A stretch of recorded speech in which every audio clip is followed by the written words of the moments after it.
Welcome students to academics with Raghav platform. और आज हम केमिस्ट्री क्लास 12th का chapter number 2 that is electrochemistry पढ़ेंगे। चलिए स्टार्ट करते हैं।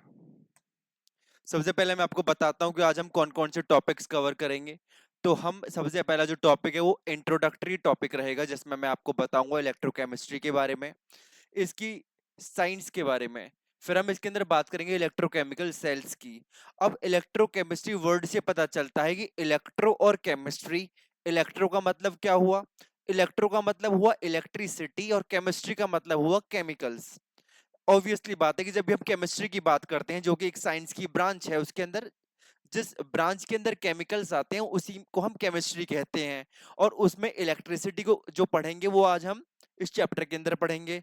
अब इलेक्ट्रोकेमिकल सेल्स दो तरीके की होती हैं, एक होती है हमारी इलेक्ट्रोलिटिक सेल्स, एक होती है गैल्वेनिक सेल्स। तो आज के लेक्चर में गैल्वेनिक सेल्स पढ़ेंगे और पढ़ेंगे इलेक्ट्रोड पोटेंशियल। उसके बाद जो लास्ट टॉपिक रहेगा आज का वो रहेगा नर्नस्ट इक्वेशन। नर्नस्ट इक्वेशन में ही हम देखते हैं इक्विलिब्रियम कांस्टेंट का रिलेशन नर्नस्ट इक्वेशन में रखते हुए किसके साथ? इलेक्ट्रोड पोटेंशियल के साथ। और इलेक्ट्रोड पोटेंशियल का रिलेशन किसके साथ? गिब्स फ्री एनर्जी के साथ। और फिर इनके आपस में कोरिलेशंस देखेंगे। तो आज के इस चैप्टर को स्टार्ट करने से पहले सबसे पहले मैं आपको कुछ बेसिक चीजें बताना चाहता हूं, क्योंकि जब तक आपको ये बेसिक चीजें नहीं पता होंगी, ये एनसीईआरटी में तो नहीं गिवन है 12th क्लास की, लेकिन क्लास 11th में ये आपके बेस को स्ट्रॉन्ग करती हैं। तो हम उनको थोड़ा सा एक क्विक रिवीजन लेंगे, जिससे कि हमें इस चैप्टर को समझने में ज्यादा आसानी आसानी रहे। ओके, तो सबसे पहले मैंने यहाँ पे लिखा टाइप ऑफ रिएक्शंस।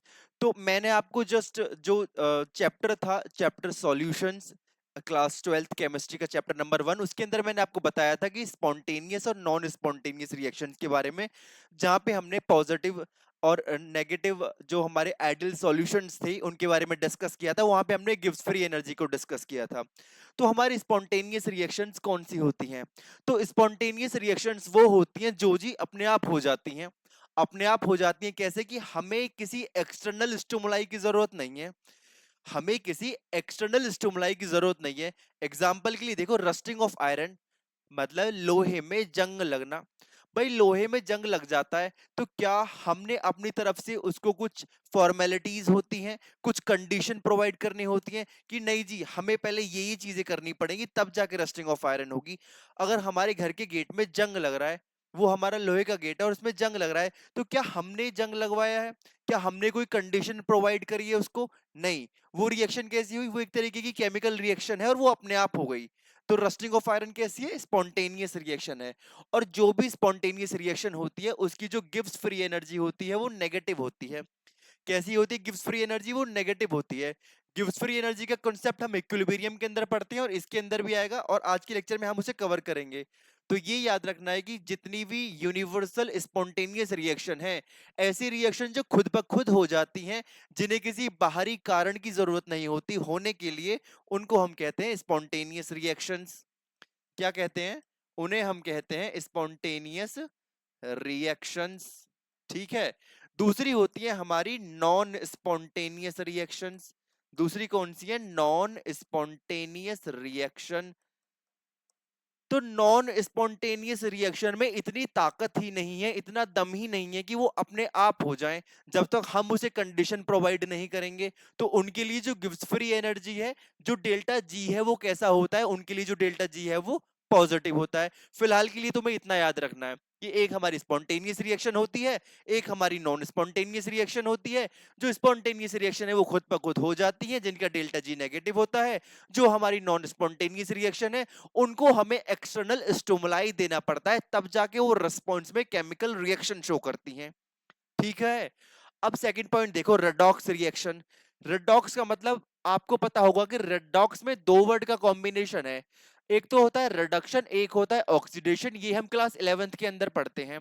किसमें पढ़ते हैं? क्लास 11th में पढ़ते हैं रेडॉक्स रिएक्शन। अब रेडॉक्स रिएक्शन का जो कॉन्सेप्ट है वो हम दो बेसिस पे समझते हैं। दो बेसिस पे ऐसे कि एक बार तो हम इलेक्ट्रॉन्स के साथ खेलेंगे और रेडॉक्स को समझने की कोशिश करेंगे। रेडॉक्स मतलब रिडक्शन और ऑक्सीडेशन को। किसको? रेडॉक्स मतलब रिडक्शन को, और किसको? दूसरा ऑक्सीडेशन को। एक तो हम इलेक्ट्रॉन के साथ खेलेंगे और दूसरा खेलेंगे हम हाइड्रोजन के एडिशन और रिमूवल के साथ। और तीसरा इसमें ऑक्सीजन का भी रोल आता है, ऑक्सीजन एटम्स भी आते हैं, वो हम 11th क्लास के लेवल पे पढ़ते हैं, अभी वो इंपॉर्टेंट नहीं है, लेकिन मैं आपको एक क्विक कॉन्सेप्ट दे देता हूं। रिडक्शन का मतलब हुआ, मान लो मेरे पास कोई एलिमेंट था, वो एलिमेंट एक न्यूट्रल स्टेज में था। वो एलिमेंट कैसा था? वो एलिमेंट एक न्यूट्रल स्टेज में था। एक एलिमेंट और था मेरे पास, एलिमेंट बी। जो एलिमेंट बी था वो भी मेरा कैसा था? न्यूट्रल स्टेज में था। एलिमेंट बी कैसा था मेरा? एलिमेंट बी भी मेरा न्यूट्रल स्टेज में था। तो एलिमेंट बी के पास कैपेबिलिटी थी, उसके उसमें दम था।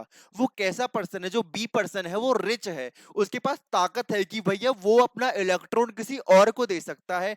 और जो इंसान दूसरों को कुछ चीज प्रोवाइड कर सकता है, कुछ मनी दे सकता है, कुछ इलेक्ट्रॉन दे सकता है, वो उस चीज में रिच होगा। तो उस पे पॉजिटिव साइन आएगा या नेगेटिव साइन आएगा? तो पॉजिटिव साइन आएगा। जो रिच होता है वो पॉजिटिव साइन ही तो उसके ऊपर आता है, वो एक पॉजिटिव वाइब्स ही तो देता है। मान लो इसने 2 इलेक्ट्रॉन लूज कर दिए, जैसे ही इसने 2 इलेक्ट्रॉन लूज किए तो इसके ऊपर आ गया पॉजिटिव साइन, B+2। ये इसने क्या किया? ये 2 इलेक्ट्रॉन कर दिए इसने लूज। अब इसने जो 2 इलेक्ट्रॉन लूज किए, इसमें क्या हुआ? ऑक्सीडेशन स्टेट बढ़ गई, +2 हो गई, तो इसका ऑक्सीडेशन हो गया। ये 2 इलेक्ट्रॉन ए ने ले लिए, एक गरीब था तो उसमें नेगेटिव साइन आएगा, उसी को कहते हैं हम रिडक्शन। ये 2 इलेक्ट्रॉन किसने ले लिए? ये 2 इलेक्ट्रॉन इस ए ने ले लिए, और इसी को हम क्या कहते हैं? इसी को हम कहते हैं रिडक्शन। ये बहुत बेसिक कॉन्सेप्ट है कि आप 2 इलेक्ट्रॉन दे रहे हैं तो आपके +2 साइन आएगा ऊपर ऑक्सीडेशन स्टेट में, और अगर आप 2 इलेक्ट्रॉन्स ले रहे हैं तो -2 आएगा। इसमें कोई रॉकेट साइंस नहीं है, ये हम 8th क्लास में पढ़ते हैं साइंस के अंदर। ठीक है। दूसरा कॉन्सेप्ट मैं आपको बता रहा था हाइड्रोजन और ऑक्सीजन की।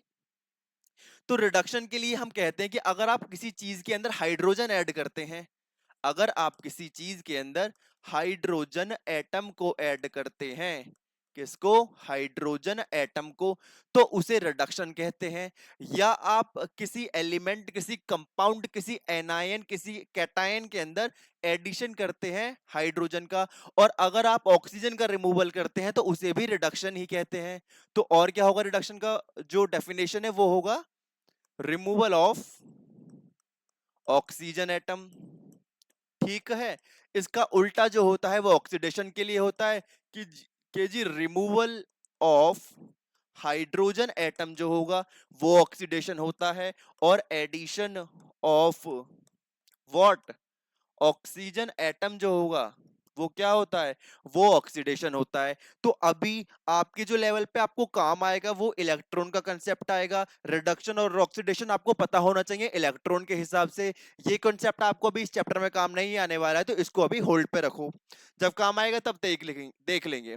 तो मैंने आपको बताया 2 तरीके की रिएक्शंस होती है, मैंने आपको बताया रेडॉक्स रिएक्शंस क्या होती है, मैंने आपको बताया गिब्स फ्री एनर्जी क्या होती है। अब आया इलेक्ट्रिसिटी का रोल। तो केमिस्ट्री में क्या होता है? केमिकल रिएक्शंस, और इलेक्ट्रिसिटी का रोल क्या हुआ?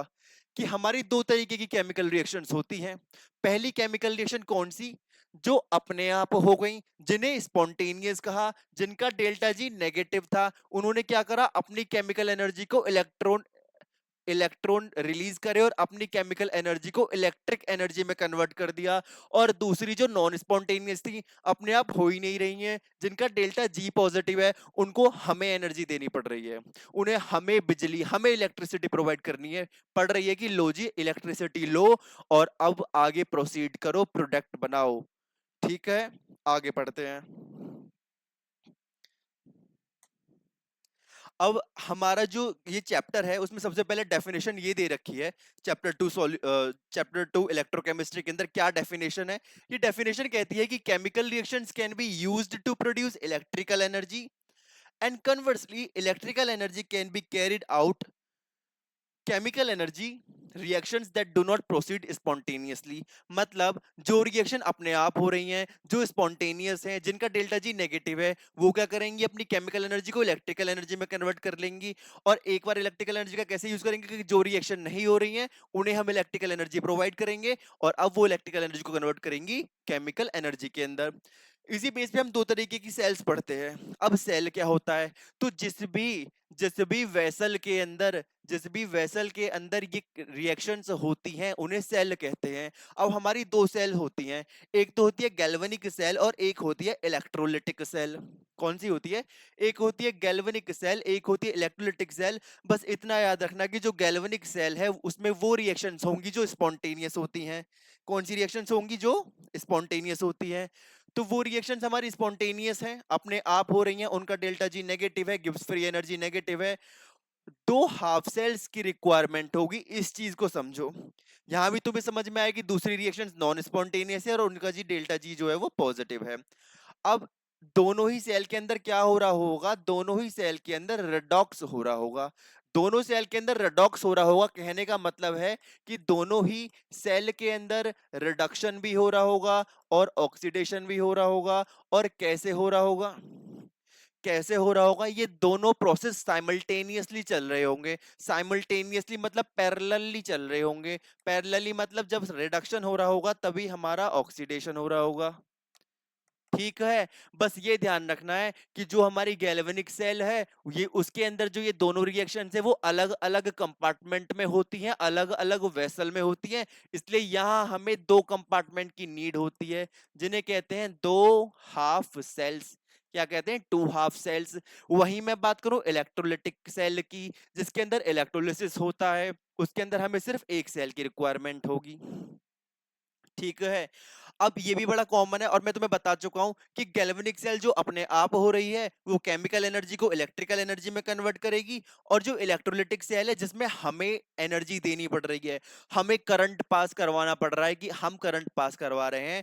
अब आप प्रोडक्ट बनाओ, उसके अंदर क्या हो रहा है? इलेक्ट्रिकल एनर्जी केमिकल एनर्जी में कन्वर्ट हो रही होगी। यहां भी कोई डाउट नहीं होना चाहिए। अब डाउट आया साइन कन्वेंशंस में कि भाई मैंने उधर कैथोड को पॉजिटिव लिख रखा है, एनोड को नेगेटिव, लेकिन इधर साइन उल्टे दे रखे हैं।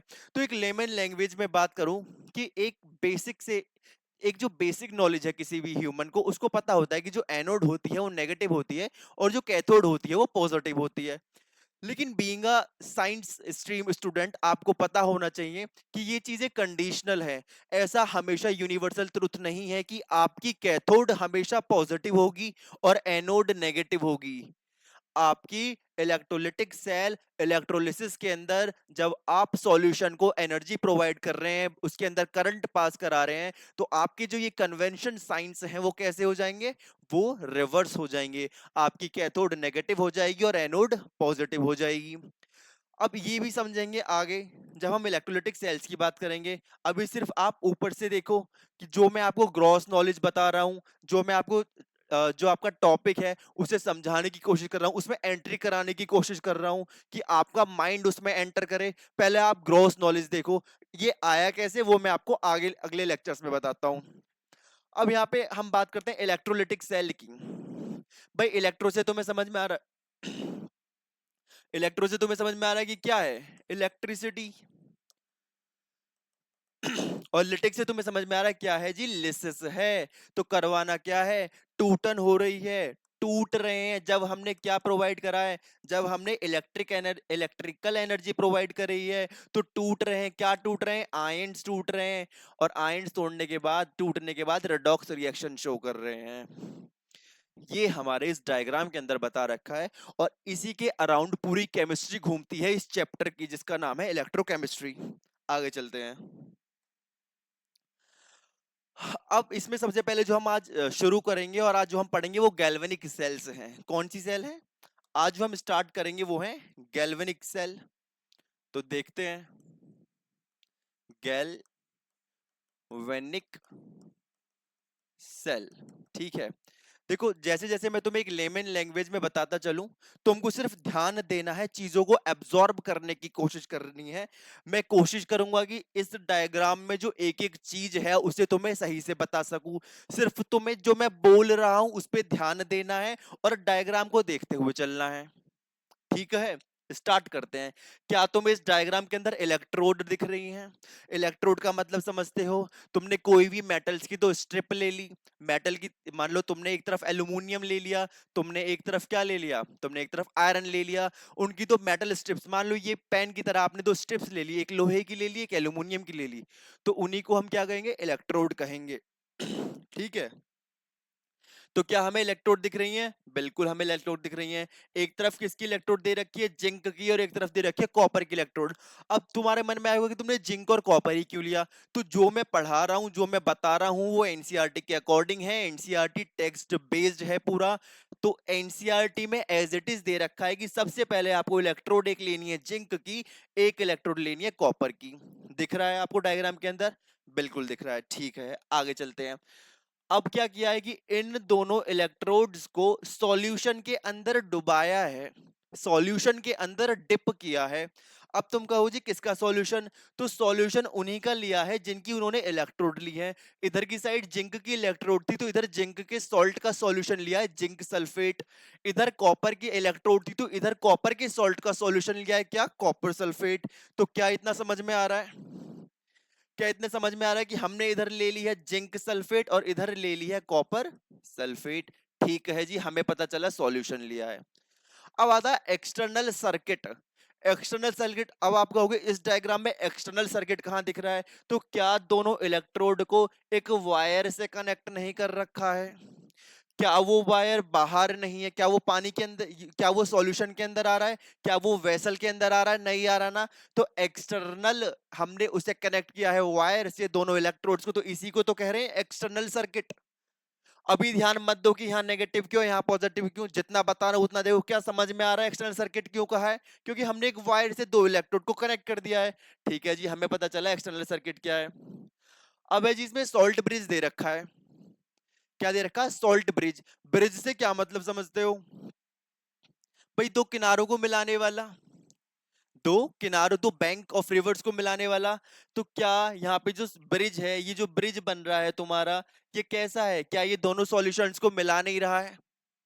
अब तुम कहोगे कि जी सॉल्यूशन तो सिर्फ यहीं तक है, तो ये मिला कैसे रहा है? तो वो मिला ऐसे रहा है कि जब तुम प्रेशर के लॉज पढ़ते हो फिजिक्स के अंदर, तो इसमें ये डिप है तो क्या होगा? आयंस का फ्लो होगा इधर से इस तरफ, जिंक से कॉपर की तरफ और कॉपर से जिंक की तरफ। क्यों होगा? तो वो आयनिक बैलेंस के लिए होगा, जिससे कि क्या हो? जिससे कि आयनिक बैलेंस होता रहे। तो क्या आपको सॉल्ट ब्रिज दिखा? हाँ जी ठीक है, हमें सॉल्ट ब्रिज दिखा।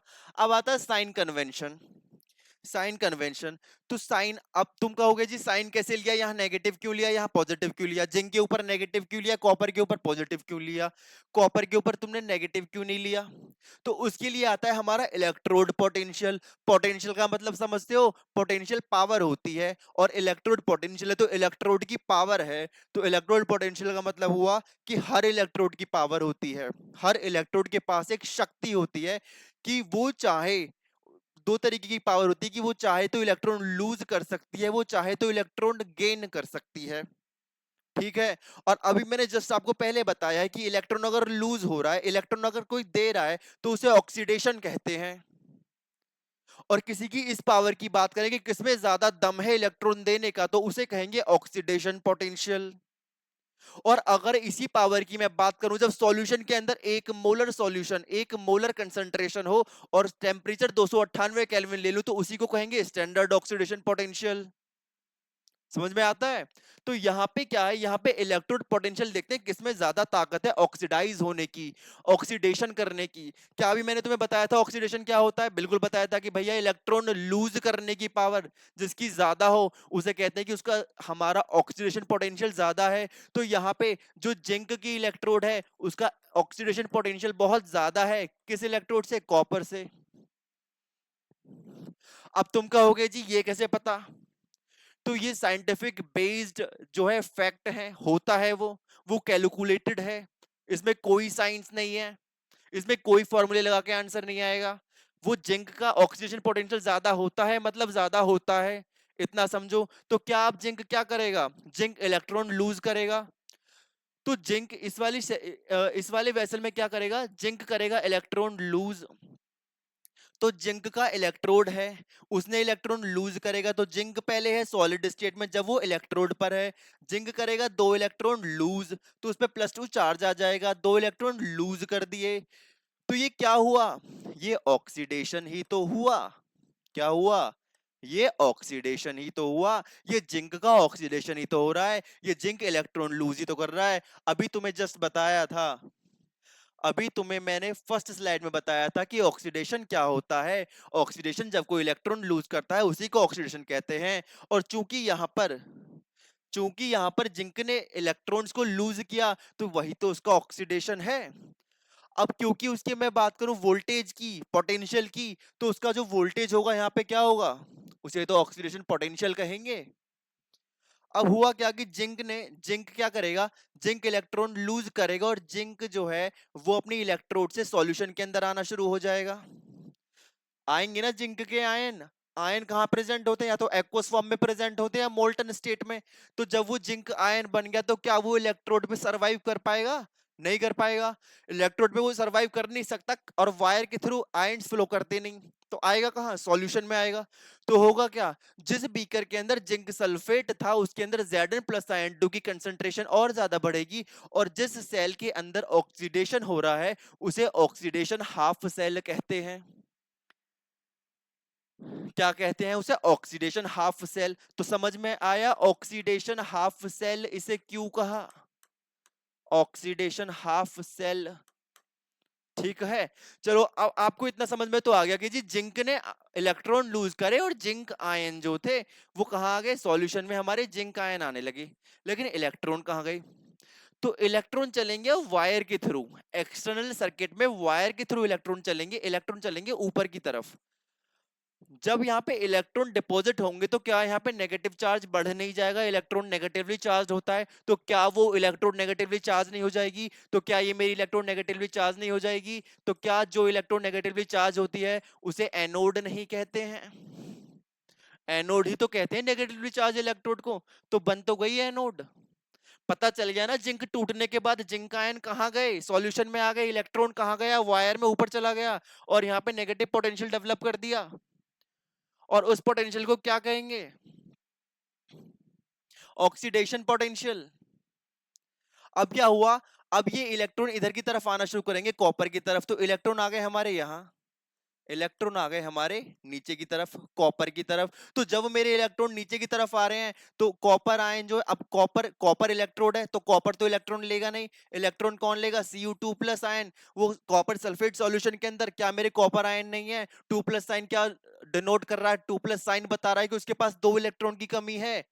तो ये जो 2 इलेक्ट्रॉन लूज हुए, ये जो 2 इलेक्ट्रॉन लूज हुए इन्हें कौन ले लेगा, इन्हें इस वाले जो बकेट में, इस वाले जो वेसल में कॉपर है वो गेन करेगा, Cu2 प्लस, Cu2 प्लस इन 2 इलेक्ट्रॉन्स को गेन करेगा और क्या बना लेगा, कॉपर बना लेगा।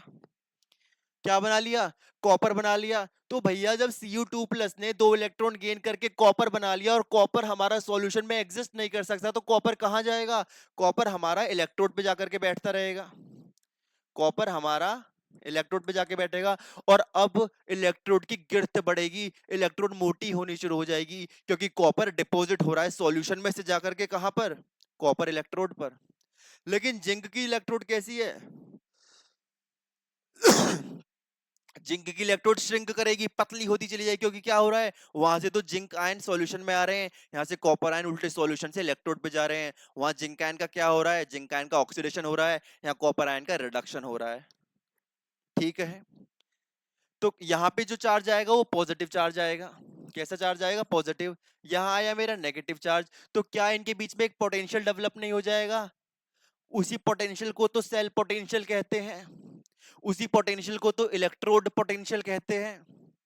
क्या इसमें कोई डिफरेंट चीज थी, समझ में आया, समझ में आया भाई। इलेक्ट्रॉन जिंक ने लूज करे, जिंक आयन अब सरवाइव नहीं कर सकता, इलेक्ट्रोड के ऊपर आ गया सॉल्यूशन के अंदर, 2 इलेक्ट्रॉन ऊपर कहां से आ गए, 2 इलेक्ट्रॉन ऊपर चले और आ गए वायर से कॉपर की तरफ। यहाँ पे इलेक्ट्रॉन ने नेगेटिव चार्ज डेवलप कर दिया कॉपर पे तो वो होगी नेगेटिव इलेक्ट्रोड। इधर आ गए हमारे क्या, कॉपर आयन, कॉपर आयन ने, इधर क्या हुआ, इधर कॉपर आयन ने क्या एक्सेप्ट कर लिया, जो इलेक्ट्रॉन उधर से आ रहे थे।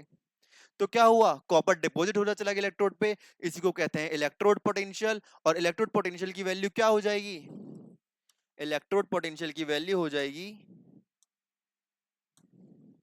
ई cell is equals to E not cathode, -E anode. अब तुमने कहा जी कैथोड को एनोड में से माइनस क्यों करा, तो इतना तो दिमाग होना चाहिए कि ये एडिशन है भैया, ये प्लस का साइन है तो ये ज्यादा है, कैथोड का जो पोटेंशियल है वो ज्यादा है कॉपर साइड का, तो ज्यादा में से तो कम को माइनस करेंगे, कम में से ज्यादा को माइनस करते हैं क्या, नहीं करते ना। ठीक है, अब जी यहाँ पे कॉन्सेप्ट आया कि ये तो बता दिया कि इलेक्ट्रॉन कहाँ से कैसे गए और किसने कैसे करा, किसकी क्या कंडीशन रही, जिंक कहाँ गया, जिंक आयन कहाँ गए, कॉपर आयन बने, कॉपर कैसे बना। अब करंट फ्लो तो दिख ही नहीं रहा है, करंट फ्लो तो दिख ही नहीं रहा है। तो क्या इतना पता है फिजिक्स में, ये बड़ी बेसिक चीज है कि मान लो ये हमारा ए है और ये हमारा बी टर्मिनल है, और मेरा ए टर्मिनल नेगेटिव है, बी टर्मिनल मेरा पॉजिटिव है। अब चूंकि इधर क्या था, जिंक आयन ने इलेक्ट्रॉन लूज किए थे, जिंक आयन ने क्या किया था, जिंक आयन ने इलेक्ट्रॉन लूज किए थे और दो इलेक्ट्रॉन लूज किए थे, तो ये जो दो इलेक्ट्रॉन थे ये ऊपर की तरफ चल दिए थे, और जो जिंक आयन था वो सॉल्यूशन में चला गया था जिंक सल्फेट के। तो ये दो इलेक्ट्रॉन मतलब इलेक्ट्रॉन का फ्लो ऐसे हो रहा था, इलेक्ट्रॉन का फ्लो ऐसे हो रहा था, और ये जो दो इलेक्ट्रॉन इधर आए, ये जो इलेक्ट्रॉन फ्लो ऐसे आया, उन इलेक्ट्रॉन को किसने एक्सेप्ट किया था, कॉपर आयन ने, Cu2+ ने, और किसमें कन्वर्ट हो गया था, कॉपर में, और कहाँ चला गया था, इलेक्ट्रोड पे। तो जिस डायरेक्शन में इलेक्ट्रॉन का फ्लो होता है उसके अपोजिट डायरेक्शन में करंट का फ्लो होता है। समझ में आता है ये पॉइंट। भाई जिस डायरेक्शन में हमारे इलेक्ट्रॉन फ्लो होते हैं ना, उस डायरेक्शन से अपोजिट डायरेक्शन में करंट का फ्लो होता है। ये बड़ा बेसिक सा कॉन्सेप्ट है, फैक्ट है फिजिक्स के अंदर। ठीक है, आगे चलते हैं। तो ये सब कुछ था हमारा गैल्वेनिक सेल के अंदर। तो हमने पढ़ा गैल्वेनिक सेल क्या होती हैं, जिनके अंदर स्पॉन्टेनियस रिएक्शन होती है, जो दो अलग अलग सेल्स के अंदर होती हैं, जिनकी डेल्टा जी नेगेटिव होती है, जो केमिकल एनर्जी को कन्वर्ट करती है इलेक्ट्रिकल एनर्जी में। यही तो हुआ, केमिकल रिएक्शन यहाँ पर हुई और वो किस में कन्वर्ट हो गई, इलेक्ट्रिकल एनर्जी में। कैसे कन्वर्ट हो गई कि जी इलेक्ट्रॉन ने ऐसे फ्लो करा तो करंट ने ऐसे फ्लो करना शुरू कर दिया।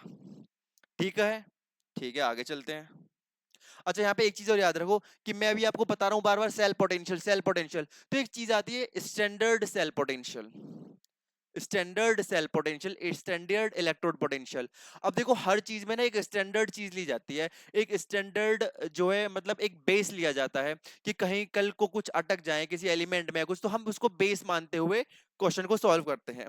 तो उसे कहते हैं ई नॉट सेल। क्या कहते हैं, ई नॉट सेल।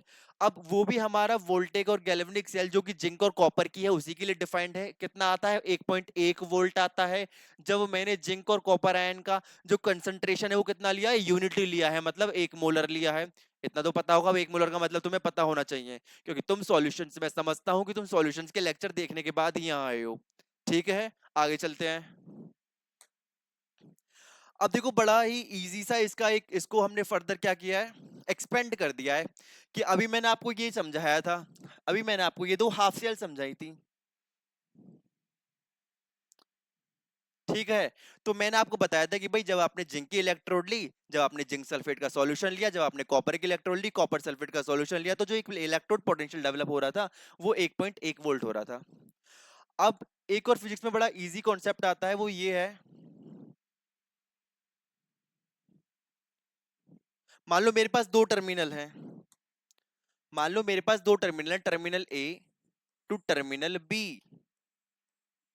ठीक है, अब इसमें करंट कैसे फ्लो हो रहा है, इधर है नेगेटिव टर्मिनल और इधर है पॉजिटिव टर्मिनल। तो करंट कैसे फ्लो होता है, करंट पॉजिटिव से नेगेटिव फ्लो होता है, इतना तो पता होगा, बड़ा बेसिक चीज है कि करंट कैसे फ्लो हो रहा होगा इसके अंदर। करंट भैया जो आई से डिनोट करते हैं वो ऐसे फ्लो हो रहा होगा।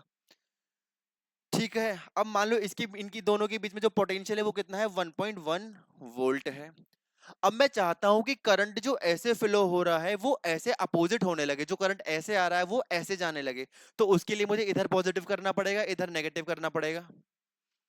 तो मैं तीन पोटेंशियल की कंडीशन लगाता हूं कि मैंने जो एक बार पोटेंशियल लिया, मैंने जो एक बार बैटरी लगाई, मैंने जो एक बार बैटरी लगाई और बैटरी किस तरीके से लगाई कि मैंने बैटरी का पॉजिटिव टर्मिनल लगाया इसकी नेगेटिव साइड पर, मैंने बैटरी का पॉजिटिव टर्मिनल लगाया इनकी नेगेटिव साइड पर, और नेगेटिव टर्मिनल लगाया पॉजिटिव साइड पर। कंडीशन तीन क्या ली, कंडीशन तीन ये ली, देखो बड़े ध्यान से देखना। वो तुम्हें ग्राफ तभी समझ में आएंगे, एनसीईआरटी का जो वो ग्राफ है वो कोई हवा नहीं है, वो कंसेप्चुअल है, बिल्कुल फॉर्मूला बेस्ड है। जो मैं आपको बता रहा हूँ, आपको थोड़ा सा बस फिजिक्स का कॉन्सेप्ट लगाना है, जो क्या है कि आपका करंट बी से ए की तरफ बह रहा है और आप चाहते हैं कि ए से बी की तरफ बहे, तो आपको पोटेंशियल रिवर्स करना होगा ना, और रिवर्स भी कितना, कि जो पहले से एग्जिस्टिंग पोटेंशियल है उससे ज्यादा हो। ठीक है, तो मैंने तीन कंडीशन ली कि मैंने एक बार पोटेंशियल जो लिया वो 1.1 वोल्ट से कम लिया, मैंने इधर पॉजिटिव लगाया, इधर बैटरी का नेगेटिव लगाया, और जो पोटेंशियल लिया वो 1.1 वोल्ट से कम लिया। तो क्या करंट की डायरेक्शन रिवर्स होगी? बिल्कुल नहीं होगी। क्यों नहीं होगी? भैया 1.1 वोल्ट से कम है, तो अब भी ए पे नेगेटिव चार्ज ज्यादा है। ठीक है, अगला मैंने क्या किया, अगला मैंने जो डेल्टा वी लिया वो बराबर लिया 1.1 वोल्ट के।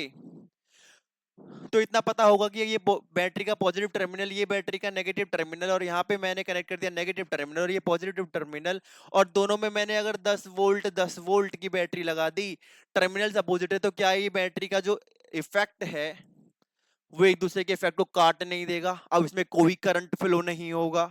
ठीक है, तो ऐसे समझो, अब हमने 1.1 वोल्ट रखा, 1.1 वोल्ट तो वो ऑलरेडी है, तो करंट कोई फ्लो ही नहीं होगा। तो अब पहली कंडीशन में current as it is flow होगा, एज इट इज।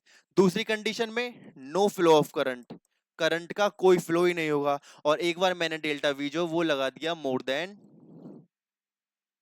कितना लगा दिया, वो मैंने लगा दिया 1.1 वोल्ट से ज्यादा। तो अब क्या होगा, अब इधर वाला टर्मिनल जो है वो पॉजिटिव हो जाएगा, इधर वाला नेगेटिव हो जाएगा, और करंट अब ऐसे की बजाय ऐसे फ्लो करने लगेगा। ठीक है, ओके। तो देखो यही हमारा इन डायग्राम्स के अंदर दे रखा है कि मैंने क्या किया, कि जब मेरे को पता चल गया था, जब मेरे को पता चल गया था कि 1.1 वोल्ट की बैटरी, 1.1 वोल्ट का इलेक्ट्रोड पोटेंशियल है, ये इसका नेगेटिव टर्मिनल है, ये इसका पॉजिटिव टर्मिनल है, ये इसका नेगेटिव टर्मिनल है, और वो उसका पॉजिटिव टर्मिनल है, और मैंने 1.1 वोल्ट इनके बीच का इलेक्ट्रोड पोटेंशियल था, अभी पोटेंशियल को 1.1 वोल्ट से कम रखा है। क्योंकि कम रखा है तो अभी करंट जैसे फ्लो हो रहा था positive cathode to negative anode, अभी भी वो ऐसे ही फ्लो होगा। एक बार मैंने क्या किया, एक बार मैंने बराबर रख दिया, तो अभी इसके अंदर कोई करंट फ्लो नहीं होगा, जो कि हमें ग्राफ के अंदर भी समझा रखा, कोई डिफ्लेक्शन नहीं आएगा एमीटर के अंदर या वोल्ट मीटर के अंदर। तीसरे में हमने उसे बढ़ा दिया, जैसे ही मैंने उसे बढ़ाया तो जो जिंक की इलेक्ट्रोड मेरी एनोड की तरह वर्क कर रही थी, अब वो कैथोड की तरह वर्क करने लगेगी, उस पर पॉजिटिव चार्ज आ जाएगा जो पहले नेगेटिव थी, और कैसा होगा, करंट की डायरेक्शन अब इधर से इधर की तरफ हो जाएगी। ठीक है, तो ये हमारे इन डायग्राम्स के अंदर समझा रखा है। अब तुम कहोगे जी कि जिंक और कॉपर ही क्यों चल रहा है? क्योंकि भाई एनसीईआरटी में जिंक और कॉपर ही डिस्कस है पूरी में, और हमें एनसीईआरटी के अकॉर्डिंग चलना है, as per board neat and IIT. ठीक है, आगे चलते हैं।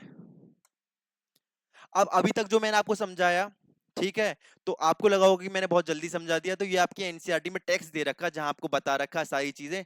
तो मैं आपको एक बार पढ़ के बता देता हूँ कि क्या क्या दे रखा है। तो सबसे पहले आपको दे रखा है कि इलेक्ट्रोकेमिकल सेल या गैल्वेनिक सेल कौन सी होती हैं। तो गैल्वेनिक सेल वो इलेक्ट्रोकेमिकल सेल्स होती हैं जो कि केमिकल एनर्जी को कन्वर्ट करती हैं इलेक्ट्रिकल एनर्जी में। अब वो किसकी केमिकल एनर्जी होती है? तो वो स्पॉन्टेनियस रिएक्शन की केमिकल एनर्जी होती है। ठीक है, आगे चलते हैं। In this device, the gives energy of the spontaneous redox reactions। तो अब वही है कि हमने जो केमिकल एनर्जी को इलेक्ट्रिकल एनर्जी में कन्वर्ट करा, हमने जो केमिकल एनर्जी को इलेक्ट्रिकल एनर्जी में कन्वर्ट करा, वो हमारा गिब्स फ्री एनर्जी के इक्वल होता है, जो कि NF E नॉट सेल होता है, जो कि हम अभी इसी लेक्चर में आगे पढ़ेंगे। और फिर आप जब आपने एक बार इलेक्ट्रिसिटी बना ली है, तो वो आप पे डिपेंड करेगा कि आप उसे किस में यूज करते हैं। आप रेफ्रिजरेटर चलाते हैं, कूलर चलाते हैं, whatever you want to do. ठीक है, तो वही बता रखा है। अभी ये है कि दो डिफरेंट पोर्शंस में होती है। तो अभी मैंने आपको बताया कि एक ऑक्सीडेशन हाफ सेल होती है, एक रिडक्शन हाफ सेल होती है, अभी जस्ट बताई है मैंने आपको, पहली स्लाइड में बताई थी। मैं आपको फिर से दिखा देता हूँ, मैं आपको फिर से दिखा देता हूँ। क्या आपको यहाँ दिख रहा है? क्या ये कौन सी सेल है? इसके अंदर चूंकि ऑक्सीडेशन हो रहा है तो इसको हम कहते हैं ऑक्सीडेशन हाफ सेल। चूंकि इसके अंदर रिडक्शन हो रहा है तो कॉपर वाला जो कंपार्टमेंट है उसको कहते हैं रिडक्शन हाफ सेल। तो वही बता रखा है कि डैनियल सेल जो है, डैनियल सेल के अंदर जो रिएक्शन होती है वो दो अलग अलग हाफ सेल्स के अंदर होती हैं। आगे चलते हैं। अगला, आप मैंने आपको बताया था कि इलेक्ट्रोड पोटेंशियल, एक पोटेंशियल डिफरेंस ऑब्वियसली बात है, जब एक हमारा जिंक के इलेक्ट्रोड पे नेगेटिव चार्ज आ गया है, कॉपर की पे पॉजिटिव हमारा चार्ज आ गया है, तो एक इलेक्ट्रोड पोटेंशियल ऑब्वियसली डेवलप हो जाएगा। ठीक है, अब यहाँ पे स्टैंडर्ड रिडक्शन पोटेंशियल का मैंने आपको बताया था कि स्टैंडर्ड रिडक्शन पोटेंशियल किसे कहते हैं। आईयूपीएसी कन्वेंशन के अकॉर्डिंग स्टैंडर्ड रिडक्शन पोटेंशियल को स्टैंडर्ड इलेक्ट्रोड पोटेंशियल कहते हैं। क्यों कहते हैं वो मैं आपको अभी बताऊंगा, इससे जस्ट जस्ट नेक्स्ट वाली स्लाइड पे, जब हम हाइड्रोजन की स्टैंडर्ड हाइड्रोजन इलेक्ट्रोड लेंगे। ठीक है, तो इतने थोड़ा वेट करो। अगला है कि गैल्वेनिक सेल, तो वही है कि ऑक्सीडेशन जहां हो रहा है वो कौन सी होती है, जहां पे ऑक्सीडेशन होता है वो नेगेटिव होती है। अभी जस्ट बताया था मैंने आपको। तो यहाँ पे क्या आप देख पा रहे हैं कि जिसके अंदर ऑक्सीडेशन हो रहा है वो नेगेटिव है ना, और जिसके अंदर रिडक्शन हो रहा है वो पॉजिटिव है। ठीक है, तो उसमें ऐसा कोई रॉकेट साइंस नहीं है। आपको चीजें पढ़नी है, आपको चीजें समझनी है, एब्जॉर्ब करने की कोशिश करनी है। ठीक है, एनसीईआरटी लेके बैठेंगे नहीं समझ में आएगी, पहले आप लेक्चर देखने के बाद समझने की कोशिश करो, क्वेश्चंस पे जाना और फिर एनसीईआरटी पे जाना, तब आपको एनसीईआरटी समझ आएगी। अब एनसीईआरटी में एक पॉइंट और दे रखा है कि आपने ये तो बता दिया कि रिडॉक्स कपल होता है, रिडक्शन हो रहा है, ऑक्सीडेशन हो रहा है, अलग अलग हाफ सेल्स के अंदर हो रहा है। अगर हम उसे एक लाइन में डिनोट करना चाहें, एक लाइन में रिप्रेजेंट करना चाहें, तो कैसे करेंगे। ठीक है, तो वो ऐसे करते हैं कि मैंने आपको बताया था सॉल्ट ब्रिज, तो सॉल्ट ब्रिज बनाएंगे आप बीच में, ये है जो ये डबल पैरेलल लाइंस हैं ये शो करती हैं सॉल्ट ब्रिज। ठीक है जी। अब कॉपर और कॉपर आयन के बीच, कॉपर और कॉपर आयन के बीच जो ये हमारा, जो ये सिंगल लाइन है ये शो करती है इलेक्ट्रोड, इलेक्ट्रोड और सॉल्यूशन के बीच की लेयर, जो उनके बीच का एक पार्टीशन है उसको शो करती है। अब हमारे यहाँ पे एनोड है कॉपर, तो आपको याद रखना है ये कन्वेंशन के अकॉर्डिंग है, ये आईयूपीएसी कन्वेंशन के अकॉर्डिंग है। क्या है कन्वेंशन के अकॉर्डिंग, कि जब भी हम सेल रिप्रेजेंटेशन करते हैं हम लेफ्ट साइड पर, ये मेरा लेफ्ट हैंड है, तो लेफ्ट साइड पर एनोड रिएक्शन लिखते हैं, तो लेफ्ट साइड पर लिखेंगे एनोड रिएक्शन, और राइट साइड पर ये सॉल्ट ब्रिज हो गया, लेफ्ट साइड पर एनोड रिएक्शन, राइट साइड पर कैथोडिक रिएक्शन लिखते हैं। क्या लिखेंगे, कैथोडिक रिएक्शन। तो यही तो रिप्रेजेंट करने का तरीका होता है। ठीक है, इस तरीके से हम जो दोनों हमारी अलग अलग हाफ सेल्स में रिएक्शन हो रही थी उनको ऐसे हम रिप्रेजेंट करते हैं। ठीक है, आगे चलते हैं। अब इसके अंदर आता है मेजरमेंट ऑफ इलेक्ट्रोड पोटेंशियल, जो अभी जैसे हम पढ़ रहे थे ना कि स्टैंडर्ड इलेक्ट्रोड पोटेंशियल क्या होता है, और जो स्टैंडर्ड इलेक्ट्रोड पोटेंशियल होता है वो हमारा स्टैंडर्ड रिडक्शन पोटेंशियल होता है। ऐसा क्यों है तो मैं आपको बताता हूँ। तो हुआ क्या कि जब भी हम इलेक्ट्रोड पोटेंशियल की बात करते हैं, किसकी, जब भी हम इलेक्ट्रोड पोटेंशियल की बात करते हैं, जब भी हम इलेक्ट्रोड पोटेंशियल की बात करते हैं तो हम हमेशा बात करते हैं कि इलेक्ट्रोड पोटेंशियल जो होगा किसी सेल का वो होगा ई कैथोड माइनस ई एनोड। लेकिन बात यहाँ जमी नहीं, साइंटिस्ट चाहते थे कि कुछ ऐसा मेथड निकाला जाए कि हमें इनमें से एक ही चीज की जरूरत पड़े। हम किसी, हम प्योर एलिमेंट का कैसे पता करें कि उसका इलेक्ट्रोड पोटेंशियल इतना है, तो उसके लिए उन्होंने डेवलप करी स्टैंडर्ड हाइड्रोजन इलेक्ट्रोड, जो कि 298 केल्विन पर ली गई थी, और हाइड्रोजन, हाइड्रोजन की कंसंट्रेशन उसमें 1 मोलर ली गई थी लिक्विड फॉर्म यानी एक्वस फॉर्म में भी और उसकी गैसियस फॉर्म में भी। अब आप कहो जी हाइड्रोजन लिक्विड फॉर्म में कैसे मिल गई, तो जो एसिड होते हैं उनके अंदर हाइड्रोनियम आयन प्रेजेंट होता है लिक्विड फॉर्म में। ठीक है, तो देख लो यहाँ पे हमने क्या लिया, यहाँ पे हमने ली प्लेटिनम की इलेक्ट्रोड, क्या ली, ये इंपॉर्टेंट पार्ट है, नीट या जेई में पूछ लिया जाता है और बोर्ड में भी ये डायग्राम बेस पर क्वेश्चन पूछ सकता है। तो ये हमें दे रखी है प्लेटिनम इलेक्ट्रोड। ठीक है, समझ में आता है। यहां से हम क्या कर रहे हैं, हम यहां से हम इसके अंदर हाइड्रोजन गैस के मॉलिक्यूल्स को पुश कर रहे हैं। ठीक है, यहाँ पर हमने क्या ले रखा है, यहाँ पे हमने एसिडिक सॉल्यूशन ले रखा है। अब एसिडिक सॉल्यूशन का मतलब समझते हो कि जिनके अंदर हाइड्रोजन, हाइड्रोनियम आयन प्रेजेंट होंगे, जिनके अंदर क्या होगा, हाइड्रोजन आयन प्रेजेंट होगा।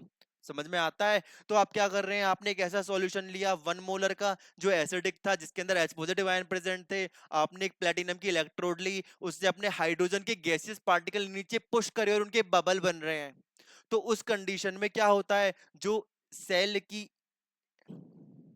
जो सेल की इलेक्ट्रोड पोटेंशियल आती है वो क्या आती है, वो जीरो आती है। अब आप टेम्परेचर कितना ही बढ़ा लो, टेम्परेचर आप 100, 50, 200, 300 डिग्री सेल्सियस कर लो, ई सेल जीरो ही आएगी अगर आप ये वाला सेटअप तैयार कर लेते हैं। तो इसको हम मान के चलते हैं रेफरेंस। रेफरेंस किस लिए? उन कंडीशंस में रेफरेंस जब हमें किसी एक चीज का इलेक्ट्रोड पोटेंशियल निकालना हो। अब आप कहेंगे कि जी कैसे? अच्छा, एक चीज और यहाँ पे याद रखनी है आपने, वो क्या याद रखनी है कि जब भी आपको किसी एक कंपाउंड कंपोनेंट या एलिमेंट का इलेक्ट्रोड पोटेंशियल निकालना है, तो आप लेके चलेंगे दूसरा जो हमारा हाफ सेल है हाइड्रोजन, और एक हाफ सेल उसका जिसका हमें निकालना है। बस याद रखना हाइड्रोजन वाला जो हाफ सेल होगा वो एनोड की तरह काम करेगा, और दूसरा वाला कैथोड की तरह। ठीक है? ओके। हाइड्रोजन वाला एनोड की तरह और दूसरा वाला कैथोड की तरह। अब मैं आपको बताता हूं कि आपने ई नॉट सेल कैसे निकाला। तो आप बता करते हैं ई सेल निकालना, लेट सपोज आपको ई सेल। तो क्या आप करेंगे? ई कैथोड माइनस ई एनोड। क्या हम ये पीछे पढ़ के आए हैं? बिल्कुल पढ़ा है अभी लास्ट स्लाइड पे। ई कैथोड माइनस ई एनोड। अब क्योंकि यहाँ पे एनोड हमने क्या लिया है, क्योंकि हमने एनोड यहाँ पर हाइड्रोजन लिया है, चूंकि मैंने हाइड्रोजन यहाँ पर एनोड लिया है, तो क्या हाइड्रोजन का जो ई सेल है वो जीरो नहीं है? तो क्या ई एनोड जीरो नहीं हो जाएगा? तो जो मेरा जो ई सेल है वो क्या मेरा कैथोड का इलेक्ट्रोड पोटेंशियल नहीं हो जाएगा? कैथोड पे क्या होता है? कैथोड पे क्या होता है देखते हैं। कैथोड पे क्या होता है? ये कैथोड थी, copper ion Cu2 plus ion electron gain कर रहे थे, रिडक्शन हो रहा था। तो एक्चुअली में हुआ क्या? तो जी एक्चुअली में हुआ क्या? एक्चुअली में हुआ ये कि ई नॉट सेल जो आ रहा है वो हमारा रिडक्शन पोटेंशियल होता है। वो हमारा रिडक्शन पोटेंशियल ही होता है। मतलब अगर हमें किसी टेबल के अंदर स्टैंडर्ड रिडक्शन पोटेंशियल्स दे रखे हैं, स्टैंडर्ड इलेक्ट्रोड पोटेंशियल्स दे रखे हैं, इसका मतलब स्टैंडर्ड है, तो वहां पे हाइड्रोजन जो हाइड्रोजन की जो स्टैंडर्ड हाइड्रोजन इलेक्ट्रोड है इसको कंसर्न में लिया गया होगा, और चूंकि इसको कंसर्न में लिया गया होगा तो इसका तो हो गया जीरो, और जो सेल है उसका जो निकल के आया वो कैसा आया? वो उसका रिडक्शन पोटेंशियल निकल के आया। इसलिए जो स्टैंडर्ड इलेक्ट्रोड पोटेंशियल होता है वही स्टैंडर्ड रिडक्शन पोटेंशियल होता है। समझ में आया? अब मैं आपको समझाता हूँ टेबल जो कि एनसीईआरटी में दे रखी है। देखो ये टेबल एनसीईआरटी में दे रखी है, ठीक है? ये टेबल आपको एनसीईआरटी में देखने को मिलेगी। इसमें नाम लिखा हुआ है कि जी स्टैंडर्ड इलेक्ट्रोड पोटेंशियल की टेबल है। किसकी टेबल है? स्टैंडर्ड इलेक्ट्रोड पोटेंशियल की। तो क्या समझ में आता है कि स्टैंडर्ड इलेक्ट्रोड पोटेंशियल की टेबल है मतलब स्टैंडर्ड रिडक्शन पोटेंशियल की टेबल है। रिडक्शन का मतलब समझते हो? मैंने आपको दो चीज समझाई थी। मैंने आपको क्या समझाया था? मैंने आपको दो चीज समझाई थी। मैंने आपको एक तरफ तो समझाया था रिडक्शन, कि जी रिडक्शन क्या होता है। रिडक्शन का मतलब है कि मेरा कोई कंपाउंड है जिसपे टू चार्ज है, उसने दो इलेक्ट्रॉन गेन किए और वो कन्वर्ट हो गया किसके अंदर? ए के अंदर। तो यही तो रिडक्शन है। क्या हुआ? चार्ज का रिडक्शन ही तो हुआ। चार्ज पहले +2 था, अब जीरो हो गया। तो रिडक्शन तो हुआ, कोई चीज रिड्यूस ही तो हुई है, वही तो रिडक्शन है। और ये जो ताकत है किसी भी एलिमेंट की, ये जो पावर है कि वो किसी से इलेक्ट्रॉन छीन सकता है, वो किसी से इलेक्ट्रॉन छीन सकता है, इसी को रिडक्शन पोटेंशियल कहते हैं। और अगर स्टैंडर्ड कंडीशन में लेते हैं, जब हम सिंपल जो हमारी स्टैंडर्ड हाइड्रोजन इलेक्ट्रोड है उसको उसके साथ लेते हैं सिंपली, तो उसको हम कहते हैं स्टैंडर्ड रिडक्शन पोटेंशियल। क्या कहते हैं? उसको हम कहते हैं स्टैंडर्ड रिडक्शन, रिडक्शन और जी पोटेंशियल। तो यहां से एक बात तो क्लियर हुई ना कि जो स्टैंडर्ड रिडक्शन पोटेंशियल होता है, जो स्टैंडर्ड रिडक्शन पोटेंशियल होता है वही स्टैंडर्ड इलेक्ट्रोड पोटेंशियल होता है। यही तो हमें दे रखे हैं। अब देखो यहाँ पे पूरी टेबल को ना ध्यान से देखो कि फ्लोरीन से ही शुरू होती है और ये जाती है कहाँ तक? लिथियम तक। तो इसमें सबसे ज्यादा वैल्यू किसकी दे रखी है? तो ये ऊपर की तरफ इंक्रीज हो रही है। क्या ये ऊपर की तरफ इंक्रीज हो रही है? बिल्कुल इंक्रीज हो रही है। यहाँ पे +2.87 है। क्या मैं देख पा रहा हूँ कि फ्लोरीन का जो है वो 2.87 इसका इलेक्ट्रोड पोटेंशियल है, इसका रिडक्शन पोटेंशियल है। मतलब इसमें इतनी पावर है, इतने वोल्ट की पावर है कि ये किसी से इलेक्ट्रॉन्स को छीन सकती है, किसी से इलेक्ट्रॉन को छीन सकती है। तो हम क्या कहेंगे कि इसका क्या है? इसका हाईएस्ट रिडक्शन पोटेंशियल है। क्या है इसका? हाईएस्ट, हाईएस्ट स्टैंडर्ड क्या? Reduction potential, reduction potential. ठीक है? अब जी एक चीज और आती है, वो क्या है? इसकी जब हम बात करते हैं रिडक्शन पोटेंशियल की, इसकी ज्यादा पावर है इलेक्ट्रॉन खींचने की। तो जब ये किसी से इलेक्ट्रॉन ले लेगी, जो इलेक्ट्रॉन दे रहा होगा उस पर पॉजिटिव चार्ज आ रहा होगा, तो क्या उसका ऑक्सीडेशन नहीं हो रहा होगा? और क्योंकि उसका ऑक्सीडेशन हो रहा है, ये इसमें ताकत है किसी का ऑक्सीडेशन कराने की, तो हम कहेंगे कि इसकी ऑक्सीडाइजिंग पावर बहुत ज्यादा है। मतलब जिसका रिडक्शन पोटेंशियल हाईएस्ट है, उसकी स्ट्रॉन्गेस्ट ऑक्सीडाइजिंग पावर है। तो यहाँ पे एक कंक्लूजन आता है कि the one which is having the highest standard reduction potential has the strongest, क्या है उसकी स्ट्रॉन्गेस्ट? Oxidising power. उसकी ऑक्सीडाइजिंग पावर उतनी ही स्ट्रॉन्गेस्ट है। समझ में आता है? सीधा कंक्लूजन है भाई। कंक्लूजन बेस्ड ही तो ये टेबल दे रखी है, और इस टेबल पे मान लो एनसीईआरटी के मोर देन 50% क्वेश्चंस इसी पे डिपेंड करते हैं। चाहे आप इंटेक्स ले लो, एग्जाम्पल ले लो, या आप आईआईटी या नीट के एग्जाम्स की बात कर लो, या आप अपने बोर्ड की एग्जाम्स की बात कर लो, जिसमें हम अभी आगे क्वेश्चंस देखेंगे, वो इस टेबल को समझने पर ही आप कर पाएंगे। ट्रिक्स देखिए, इसकी एक ट्रिक होती है, मैं आपको बता देता हूँ कि आप जैसे मैंने याद करी थी कि लेके बांसुरी कोना मुझे अलमिया जी फेकरो सिटी को नहीं सुना। आप ट्रिक कोई भी लगाइए, आपका मेन एम है कि ये टेबल जो है जिस ऑर्डर में है आपको उस ऑर्डर में याद रखनी है। आपको मैंने बताया कि भाई फ्लोरीन का स्टैंडर्ड रिडक्शन पोटेंशियल बहुत ज्यादा है, स्टैंडर्ड रिडक्शन पोटेंशियल बहुत ज्यादा है, उसमें ज्यादा पावर है किसी पे पॉजिटिव चार्ज जनरेट करने की। क्यों करेगी? क्योंकि किसी पे पॉजिटिव चार्ज जनरेट करेगी तभी तो उसका इलेक्ट्रॉन ले पाएगी। ठीक है, और इसलिए उसकी ऑक्सीडाइजिंग पावर सबसे ज्यादा है। अब नीचे आ जाओ, नीचे लिथियम दे रखा है, लिथियम की स्टैंडर्ड रिडक्शन पोटेंशियल सबसे कम है। स्टैंडर्ड रिडक्शन पोटेंशियल सबसे कम है, मतलब ये रिडक्शन तो होगा नहीं इन सारे एलिमेंट के मुकाबले। अगर ये प्रेजेंट होंगे तो इसकी तो ये वाली कंडीशन ही गई कि रिडक्शन शो करेगा। ये क्या शो करेगा? ऑक्सीडेशन। तो इसका जो क्या है, इसकी ऑक्सीडाइजिंग पावर ज्यादा है, रिड्यूसिंग पावर ज्यादा है। अब जिसका ऑक्सीडेशन पोटेंशियल ज्यादा है, उसकी रिड्यूसिंग पावर ज्यादा होगी, तो ये स्ट्रॉन्गेस्ट रिड्यूसिंग एजेंट है। क्या है ये? Strongest reducing agent. तो ये हमारी टेबल जो है वो पूरा का पूरा ये कंसेप्ट देती है। आपको ये टेबल याद रखनी है, क्योंकि एनसीईआरटी में गिवन है, अटमोस्ट नेसेसरी है, अटमोस्ट इंपॉर्टेंट है। ठीक है, आगे चलते हैं। अब आता है कि अभी जो हमने देखा कि स्टैंडर्ड हाइड्रोजन इलेक्ट्रोड हमने पढ़ी थी, तो उसका यूज कैसे करेंगे क्वेश्चन में? तो देखो बड़ा आसान है। अभी मैं आपको उस कॉन्सेप्ट का जो कि स्टैंडर्ड हाइड्रोजन इलेक्ट्रोड का था, और जो भी मैंने आपको टेबल बताई है, उसका मैं आपको यूज बताता हूँ। ठीक है, इसने कहा जी आपको मैग्नीशियम का स्टैंडर्ड इलेक्ट्रोड पोटेंशियल निकालना है। तो क्या हमें पता है कि ई सेल किसी का भी निकालते हैं तो वो क्या होता है? तो क्या वो E cathode minus E cell of anode नहीं होता है? क्योंकि उसने स्टैंडर्ड कहा है, तो क्या हम इन्हें स्टैंडर्ड कंडीशन में नहीं ले लेंगे? तो जब हम स्टैंडर्ड हाइड्रोजन इलेक्ट्रोड में हमें सिंगल सेल दे रखी है और इसका हमें इलेक्ट्रोड पोटेंशियल निकालना है, तो हम हाइड्रोजन सेल को इसके साथ लेंगे, और हमें पता है हाइड्रोजन सेल एनोड की तरह वर्क करेगी, और जब वो एनोड की तरह वर्क करती है तो उसका तो पोटेंशियल हो जाता है जी जीरो। तो यहाँ पे जो ई नॉट सेल होगा, वो होगा ई नॉट किसका? मैग्नीशियम का। तो देख लो जी, मैग्नीशियम का हमें टेबल में कितना दे रखा है। क्या क्या तुम यहाँ कहीं मैग्नीशियम देख पा रहे हो? मैग्नीशियम देखते हैं।